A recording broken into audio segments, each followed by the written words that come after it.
வாழையடி வாழை என வாழும் திருக்கயிலாய பரம்பரை, இந்த பூத பரம்பரை பொலிந்திடவே ஞானசம்பந்தப் பெருமான் புனிதவாய் மலர்ந்து அழுதார். எந்த பூத பரம்பரை பொலிந்திட வேண்டி அவர் புனிதவாய் மலர்ந்து அழுதாரோ அந்த பூத பரம்பரை நிலைத்து நிற்கும். மேன்மைகொள் சைவநீதி விளங்குக உலகமெல்லாம் என்று விளங்கி நிற்கும். எப்படி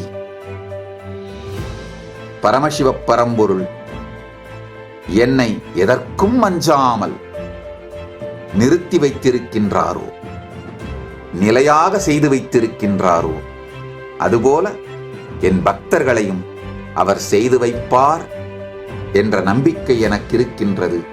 அவரே அதை செய்வார் என்று ஸ்திரமாக எனக்கு தெரியும். அவர் செய்ய வேண்டும் என்று அவரை பிரார்த்திக்கின்றேன்.